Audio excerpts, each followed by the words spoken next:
Yeah, me. Okay, good. I wish we had time to catch up properly and Happy New Year and everything like that, but we'll keep that for another time. This is a secret recording. It was made in January 2014. In it, Belinda Walter, the spy at the centre of our story, is speaking to one of her handlers at British American Tobacco, a man we're calling the Welshman. As we heard in the last episode, Belinda seems to be secretly recording the Welshman because she's turning the tables on BAT. She's now apparently working with the South African Revenue Service to expose BAT's activities. And the Welshman is nervous that Belinda might have talked and given away their secret. And he seems to be aware that BAT are being investigated. I need to ask you one question. You really need to answer it for me, and good or bad. Okay. Have you told anyone about our payments to you? So I'm just going to pause and give you running commentary. That's Johan van Lokrenberg, who we met last time. As a younger man, Johan spent half of the 90s as an undercover cop, busting bank robbers and drug dealers. In January 2014, Johan was a tax official, a chief investigator at the South African Revenue Service. He was running an investigation called Project Honey Badger, which was probing the tobacco industry, including BAT's operations. And despite their modest size, honey badgers have a fearsome reputation for taking on much bigger predators. We heard this conversation between Belinda and the Welshman in the last episode, but there's a huge amount to unpack here, so we're going to listen closer now, and Johan's going to help us peel back some of the layers to understand more about what's going on from his point of view. Have you told anyone about our payments to you? Intimated that, eventually we started paying you for, the information? No, not at all. No one? No one. Okay. So there's a little bit of nervousness here in this question. Look, he's clearly debriefing her, okay? He's trying to learn things from her. He's trying to understand what's happening. And so he's asking her, and he wants her to answer him honestly, has she told anybody about the payments received from BAT? And her answer to him is no, which is not true. So Johan thinks the Welshman and his bosses at BAT are right to be suspicious of Belinda. And the Welshman seems very keen to impress on her that BAT hasn't broken any laws by employing her. What I want you to know is, firstly, our arrangement is purely above board this side and everything else, and it's purely above board that side, because it was which is not illegal, to pay you for information in exchange of all the good information and the criminal activity which was then subsequently passed to the South African authorities, yeah? Yeah. So there's no nefarious activity on our part here, but that man in that office is trying to make out something that there was nefarious activity. Like, he is aware that you got payments from us. That man in that office is trying to make out like there's been nefarious activity. Johan says he knows exactly who the Welshman is referring to. I think that's me. How? Right, hold on. And he's got a name, yeah? And the name is the guy you went to dinner with me in London with. What do you mean a name? I'm confused now. He's got a first name, yeah? Of a guy who you went to dinner with in London. Think clearly now, yeah? Yes. This is 100%, yeah? He has got a name, which is not me, it's the name of the guy that we had dinner with. And also linked to the cards. The Welshman suggests that not only does Johan know that Belinda is being secretly paid by BAT, but he also knows the name of someone she's been meeting with, a BAT employee whose name is linked to the allegedly illegal Travelex card payments. And did you know the name at the time? Yes, I knew both names at the time. So their intelligence is fairly accurate on this. They would have known about everything we were investigating. How does the Welshman seem to know so much about Johan's investigation? We don't know for certain. What's clear is that BAT seemed to have eyes and ears everywhere. Armed with that intelligence, the Welshman is confused as to how it is that Johan the taxman, investigating allegations relating to BAT's covert payments, knows so much about Belinda's shadowy dealings with the tobacco giant. Did they look at you secretly and find out how could they link those withdrawals to you unless they followed you or something, you know? The Welshman is speculating that Johan must be spying on Belinda. How else could he have collected so much information about their clandestine payments? But the truth is far stranger than the Welshman could ever possibly imagine. Because the reason Johan had so much information about Belinda is because Johan the taxman and Belinda the spy were lovers. They've been dating for more than 2 months at the time Belinda secretly recorded the conversation with the Welshman that we've been listening to. I'm Victoria Hollingsworth from the Bureau of Investigative Journalism. You're listening to Smokescreen.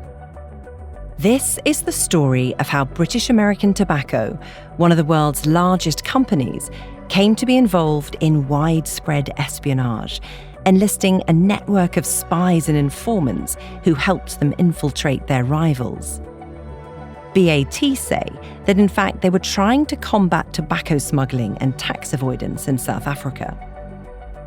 We were never meant to know about any of this, but the reason we do is because of one woman. She was an attorney who was paid to spy on BAT's competitors. Last week, we heard how Belinda turned against BAT to apparently become a whistleblower. This week, we're going to be telling you all about her relationship with Johan van Lokkerenberg, the man on a mission to hold BAT to account for their corporate espionage and alleged crimes. We're going to tell you the story of how Johan the taxman and Belinda the spy fell in love. And out of love, with massive consequences. This is episode 3, Matters of the Heart.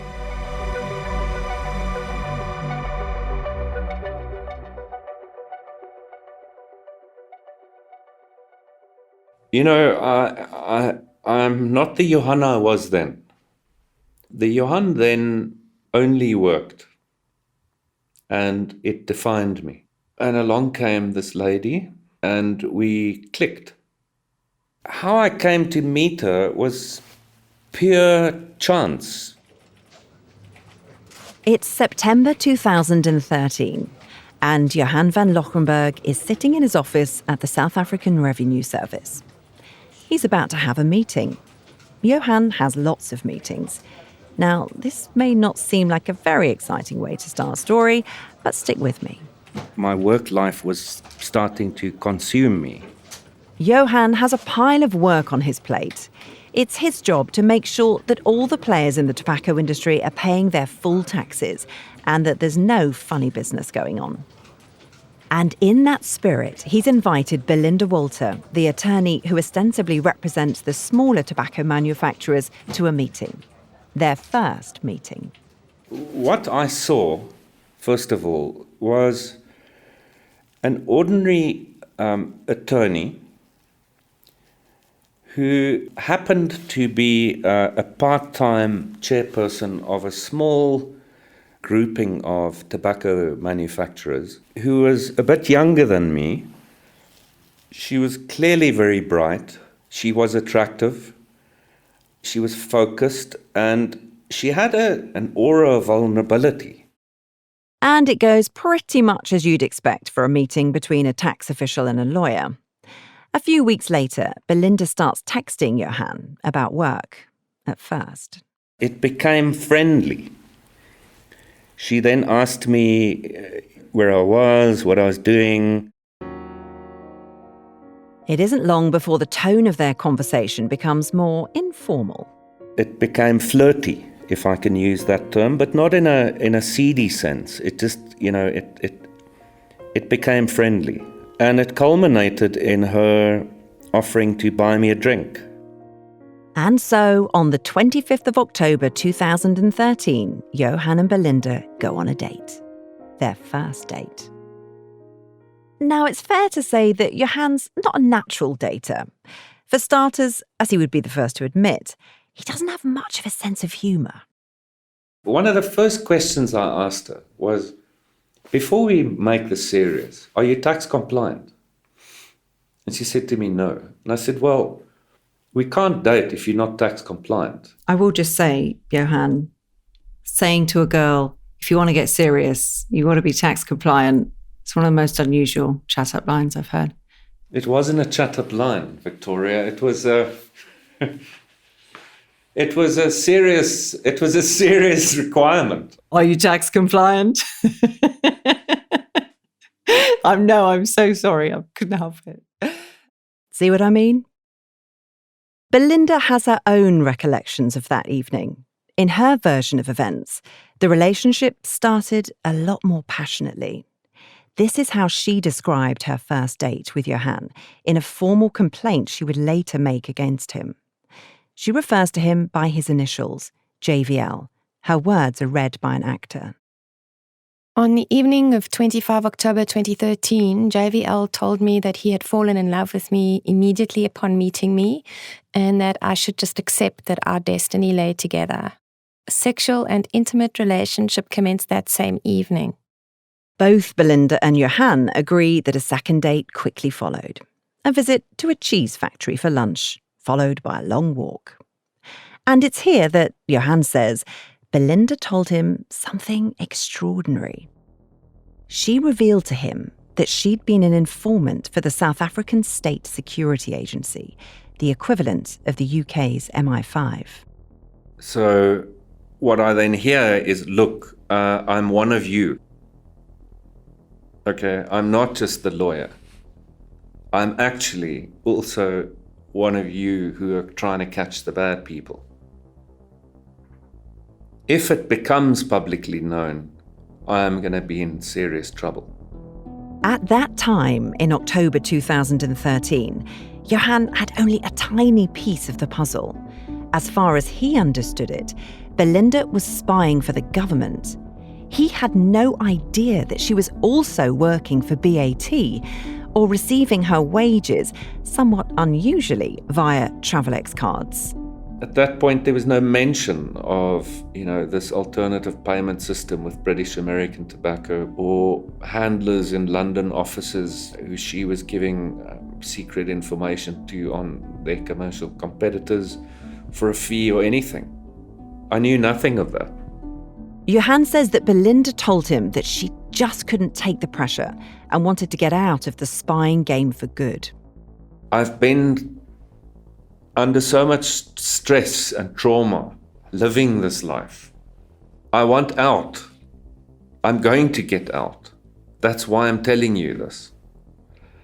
And in that context, my response to her was then, okay, sure, that's a mouthful. But okay, I hear you. I hear where you're coming from. I'm not going to dismiss you out of hand. Let's get on with our lives. From there, Belinda and Johan's relationship grew, and things progressed very, very quickly. It's 10 a.m. on the 16th of November 2013, 3 weeks after their first date, and Johan is sending Belinda messages on WhatsApp. The reason we have these messages is that they were included in an annex as evidence to accompany Belinda's unsigned witness statement. Johan's words are read by an actor. You are so many wonderful things. Even if you have forgotten about it, you are such a cool mom. You've achieved so much in your life. You tried to help BAT for the right reasons, even though they used you. You studied with great adversity. You had the guts to start your own practice. You started FETA and the counterfeit body. You played the games. You were fearless. You have heart. Johan believes that Belinda selectively disclosed these messages in order to construct a particular narrative. He says that they're not the whole story, but he doesn't deny that they are real messages. Now it's time to have someone who cares and allow that person to care.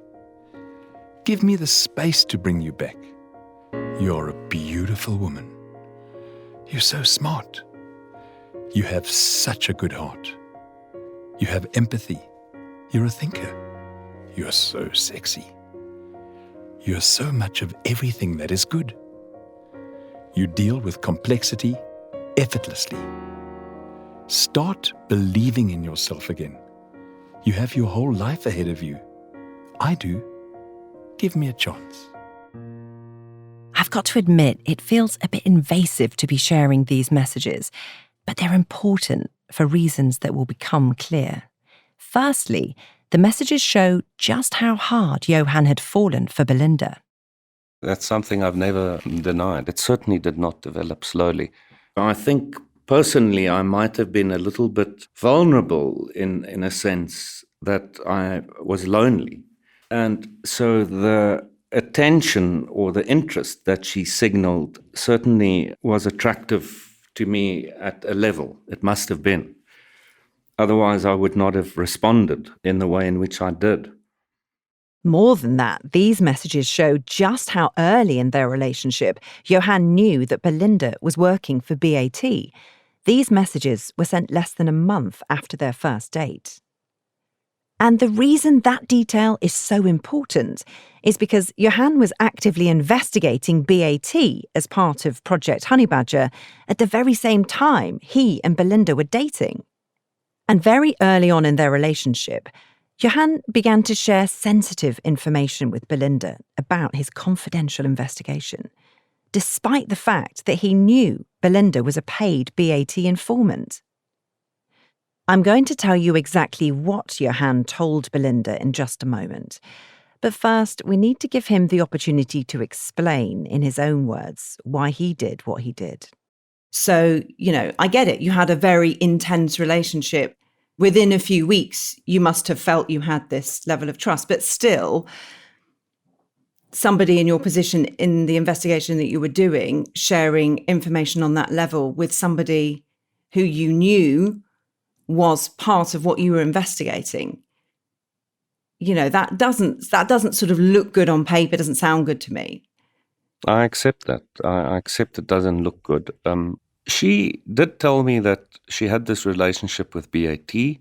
It was something that was authorized, to use her term. It was something that occurred in conjunction with her handlers. She was, in fact, up until that point, part of the state investigating crime. She was one of me. I was one of them. We were the good guys. As far as his own professional conduct is concerned, Johan says he informed the relevant authorities at the Revenue Service about his relationship with Belinda and about her disclosures to him that she'd been working both for the state and British American Tobacco. He also says there were lots of other messages. Some of it's in text, repeatedly, over that time period, that is this okay? Is this legit? Is this authorized? Are you covered legally? Do you know what you're doing? Did these people obtain the necessary authority and so on? And her position at that point in time was affirmative. And I took her explanation at face value. But it's still hard not to view Johan's disclosures to Belinda as a serious failure of his professional judgment.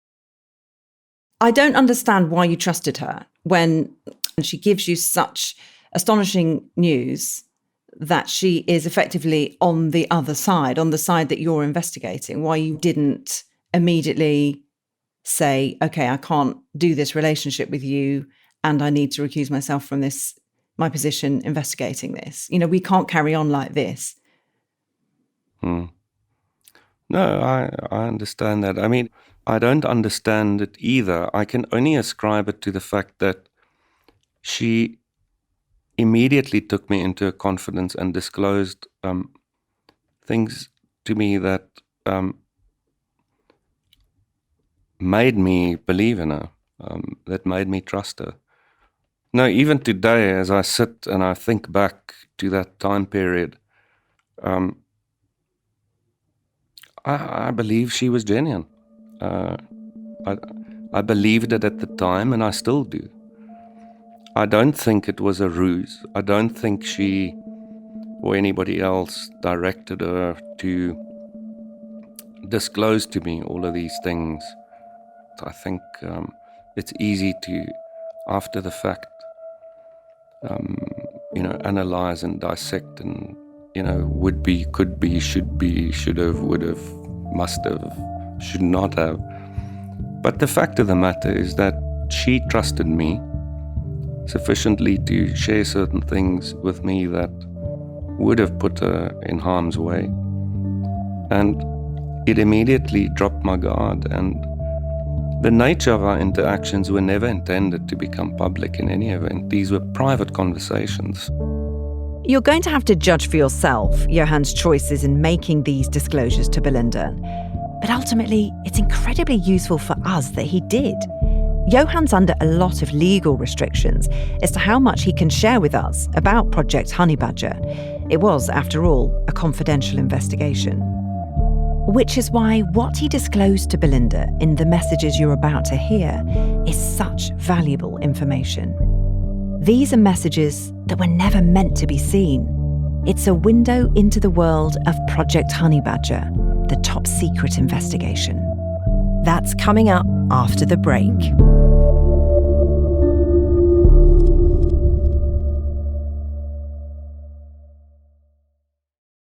It's lunchtime on the 22nd of November 2013.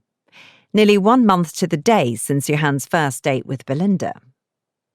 And Johan is messaging her. Johan has got news for Belinda. Big news. Project Honey Badger is ready to pounce. Okay, I've decided.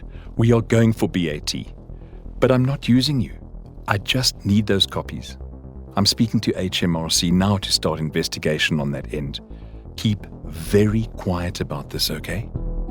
This is a major escalation in Johan's investigation. He believes that BAT UK might have committed offences falling under the jurisdiction of the UK authorities. Her Majesty's Revenue and Customs, or HMRC, is the British equivalent of the South African Revenue Service. If Project Honey Badger is going to land a successful prosecution against BAT, then Johan is going to need the UK authorities to play ball.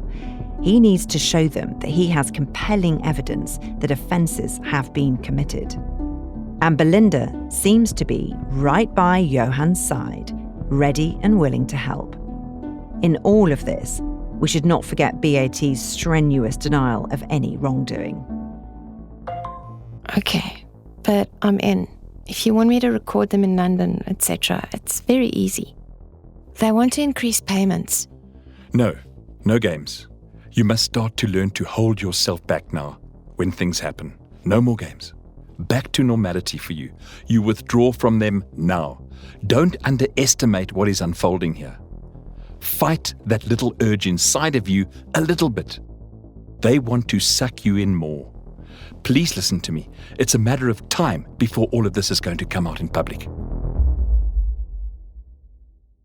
What you'll notice is that Johan's replies to Belinda are much longer than her short messages.